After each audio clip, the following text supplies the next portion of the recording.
Welcome to the ComWeb Video Orientation Series, Part 2, Go Live.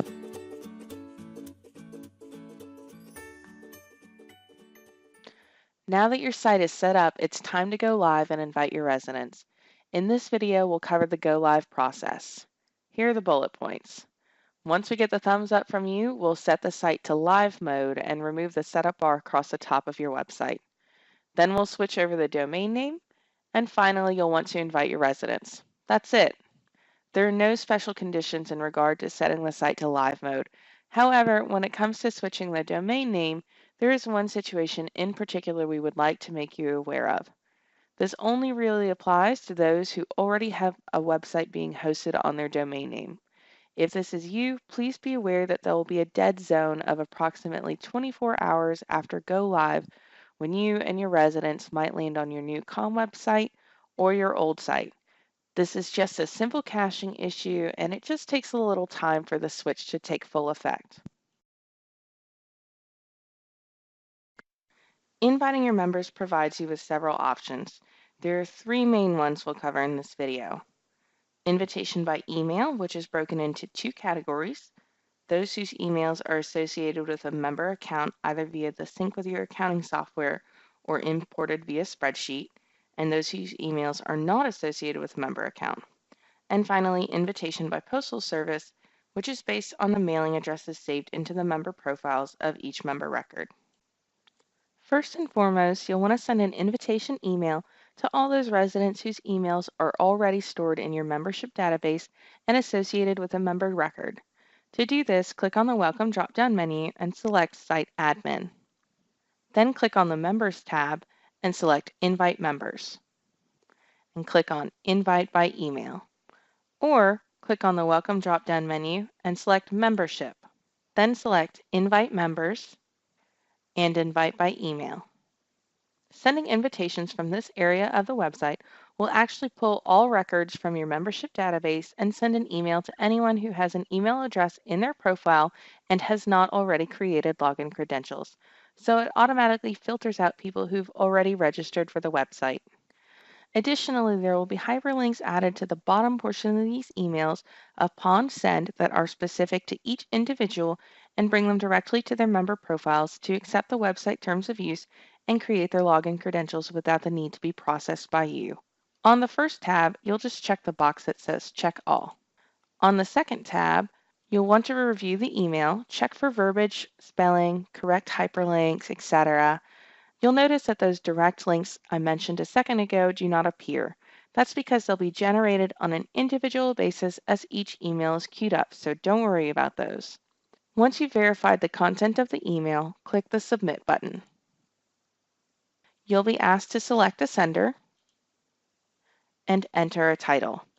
I like to put something along the lines of New HOA Name Website Invitation to Register. Then click Submit. This is what the email will look like when your residents receive it. You'll notice those direct hyperlinks, which will bring them directly back to the website. Some associations will have access to a list of emails for their residents that are not saved to a member record. This could be something like emails pulled off of your old website or a bulk email list from something like a Yahoo group. In this case, we advise you to send an additional email invitation to this list to capture anyone whose email had not been saved to their member profile. Many residents will receive both emails, but it's better to get 2 invitations than none at all. To do this, click on the Welcome drop-down menu and select Site Admin. Select Communication and Manage Communications. Or you can click on the Welcome drop-down menu and select Communication, which will bring you directly to Manage Communications. From here, we're going to click on Create New Communication to create a new eBlast. On the first tab, you'll select the sender and select a distribution list. If you've provided us with the email distribution list during site setup, this will be saved for you as something along the lines of bulk email list. If this information was not provided to your support rep during setup, you'll have to create an email distribution list quickly. You can learn more about this by visiting support.comwebforme.com. Then you'll enter a subject line. Again, I like to put something like New HOA Name Website Invitation to Register. On the Content tab, you'll select a template or decide to use blank page. If you select eBlast template, this should already have your header and footer. This can say whatever you like. Oftentimes I find it easiest to snag the text from the built-in invitation email and modify it in here. Just be sure to let residents know that they'll have to register for the website in order to gain full access, and they can do so by going to yourdomain.extension/register. So if your domain were demohoa.org, then they would need to go to demohoa.org/register. We suggest you direct them to use the left portion of the registration screen, which is the option to register using email address. The right portion of this screen will prompt residents to register using an account number and registration code. This registration method is only really necessary if you intend to send a postal invitation. Otherwise, it can be turned off altogether to avoid confusing residents. Once you're satisfied with your edits, click the Preview Communication button to preview your communication as it would appear in an email inbox. Ensure that everything is formatted correctly and that your hyperlinks are working properly. Once you've verified that your preview is correct, close the pop-up and click Send Communication. This will open another preview, which you can verify again, and then click Confirm Send Mail. Or you can send yourself a test email. This will send to whoever the sender of the email is. Once you're satisfied, just send the email. So that covers all of the residents whose emails you've managed to obtain. But for some associations, there will be a significant chunk of residents who will not receive an email invitation. In this case, you also have the option to send a postal invitation. To do this, click on the Welcome drop-down menu and select Site Admin. Select Members and Invite Members. Then select Invite by Mail. On the first tab, filter down to which members you would like to receive the postal invitation. If you'd like to only send it to owners, for example, then click the radio button that says Owners. The Exclude Invalid Addresses checkbox should be automatically checked off, but if it is not, you probably want to make sure this is checked. Additionally, you'll probably want to check off Exclude Members with Valid Email. This system will send one letter per household for everyone you include.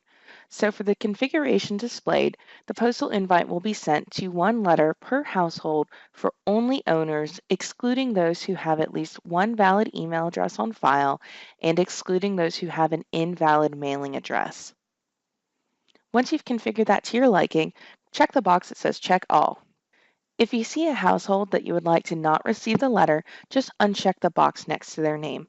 For example, for developer properties or properties owned by a leasing company.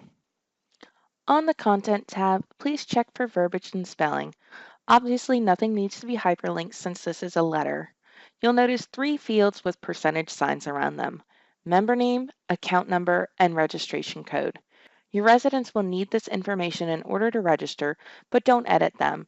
These fields will auto-populate when the letters are generated based on the information pulled from each member profile. Once you've verified the information, you can click View/Proof Letter to download a proof of the letter. Open your proof and ensure that everything looks correct. If everything looks good, you can go ahead and submit. A pop-up will appear and you'll be given a total that will appear on your next billing statement to cover the cost of materials and postage. Enter job name, agree to the terms and conditions, and submit for processing. From there, just shoot over a quick email to your support rep and let them know you've submitted a postal invite. We have to manually push this through after your submission to avoid anyone accidentally ordering letters without realizing it. Now that you've invited your members, you'll soon start receiving some pending member notifications. These are just for residents who have attempted to register but cannot be auto-verified by the system. Please check out our helpful video on processing pending members. Additionally, check out the orientation video on using your website more effectively, which also covers how to gain maximum membership to your ComWeb site. Thanks for watching. For more information and helpful tutorials, visit our support site at support.comwebforme.com.